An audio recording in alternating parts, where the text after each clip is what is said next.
Most people get this wrong when they start using Ibotta. They hear stories about people earning hundreds of dollars and assume they'll make the same amount with almost no effort.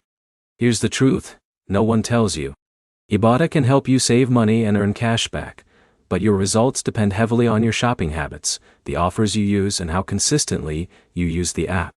In this video, I'll break down how much you can realistically make on Ibotta in 2026, what affects your earnings, and the strategies that can help you maximize your cashback without changing your lifestyle. Let's get straight to the answer. For most users, Ibotta is not a full-time income source. It's a cashback platform designed to reward purchases you're already planning to make.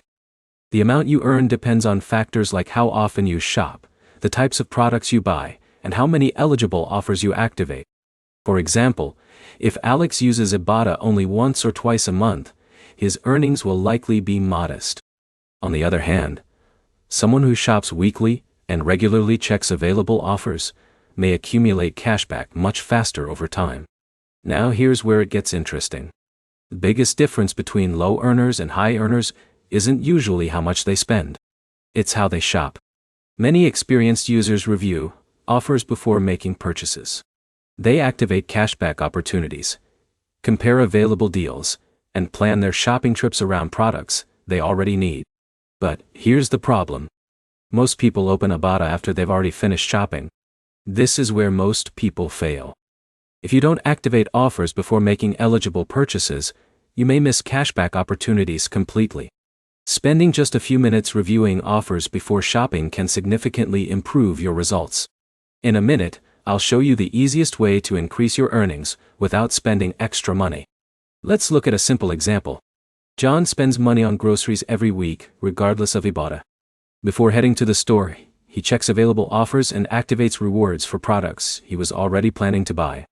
Over time, those small cashback amounts accumulate into meaningful savings. Now here's where it gets even more important.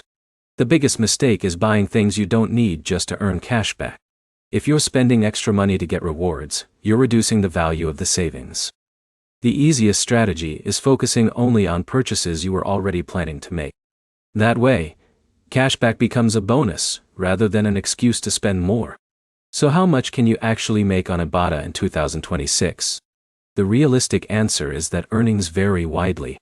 Casual users may earn occasional cashback, while consistent users who actively use offers can save significantly more over time. The platform works best as a money-saving tool rather than a primary source of income. Let's recap. Your earnings depend on shopping frequency, offer availability, and consistency. Activate offers before shopping, focus on products you already need, and treat cashback as extra savings. If this guide helped you, hit the like button. Subscribe for more cashback app reviews and tutorials, and let us know in the comments how much you've earned on Ibotta so far.